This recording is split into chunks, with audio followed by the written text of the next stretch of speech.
And they didn't even use them goddamn pictures. They used the picture some photographer took a year ago with me with a straight jacket on. You know, am I crazy or what? I was having concerts, they were sold out, white boys, Mexicans, blacks, and they would do whatever I said. I could tell all those people in the audience to turn around in a circle, and they would do it. I was having love, I mean like undeniable love, and I was scared.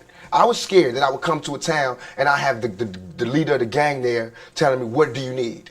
I was scared, but so was America. So was somebody else, because all of a sudden I had all kind of legal problems. And you have to think about this. I had a clean record for 20 years. A clean record, living in the ghetto, in the gutter, no record. What about my morals then? What about my character then? You know what I'm saying? In 2 years that I start raising noise, that I start being publicly viewed, I've had a record. And now it looks like I'm a criminal who has no way of being reformed. But all of these came one after the other. Do you understand? Right. It takes logic. Well, what about, that's another interesting part of your past. Have you ever been incarcerated before? Have I ever been Yeah. incarcerated? No, not for longer than a day. Longer enough for somebody to take me. You know, the police can arrest anybody they want, put them in jail. But if you stay there, that, you know what I'm saying, I haven't stayed anywhere. I've been arrested a lot, put in the cell, and they come and get me when I call my lawyer. You know what I'm saying? But I'm an innocent type of guy. Well, I wanted to bring up, obviously tomorrow is a big day. You're being Yeah. sentenced tomorrow. Yeah. And, we're sitting here in 24 hours, you'll know what the situation's going to be. Are you thinking about the prospect of going to jail?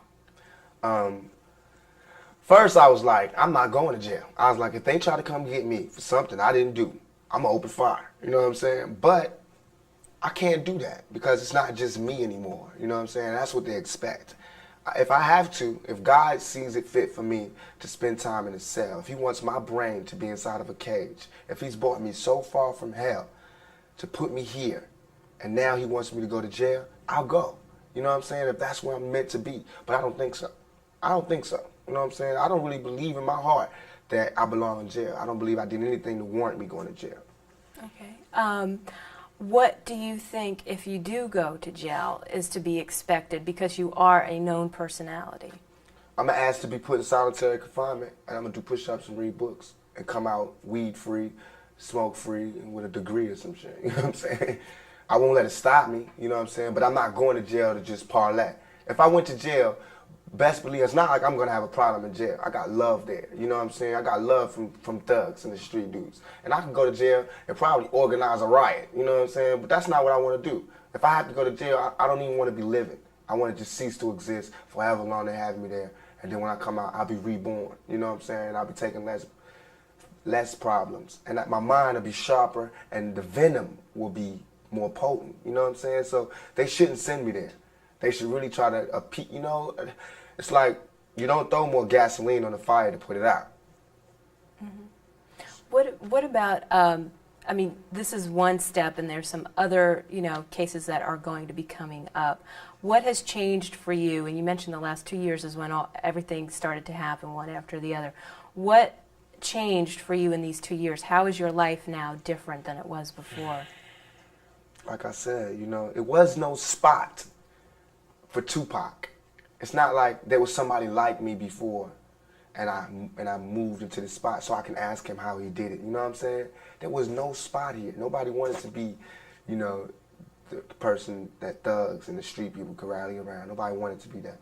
So when I was that, I couldn't handle it. You know what I'm saying? I could handle it, but not right away. Of course, I had problems. I was making mistakes that anybody would make when you have 14,000 people ready to do whatever you want. You know what I'm saying? When you have all over the country people waiting to hear what you want to do. You know what I'm saying? This Thug Life code, we have a code putting order to the violence on the streets. And when they all listening to you, I got people in the penitentiary, you know what I'm saying, big time OG criminals who are calling me, telling me they want me to lead their movement. I mean, I'm gonna have a problem, you know what I'm saying? I'm gonna have a small identity crisis here, you know what I'm saying? Because, like I said, I was from a single father, a single mother with no father, no male figure. Now I got every man in America who wants to take an order from me, you know what I'm saying? Who wants to know what I wanna do, or, what's my plan for young black males.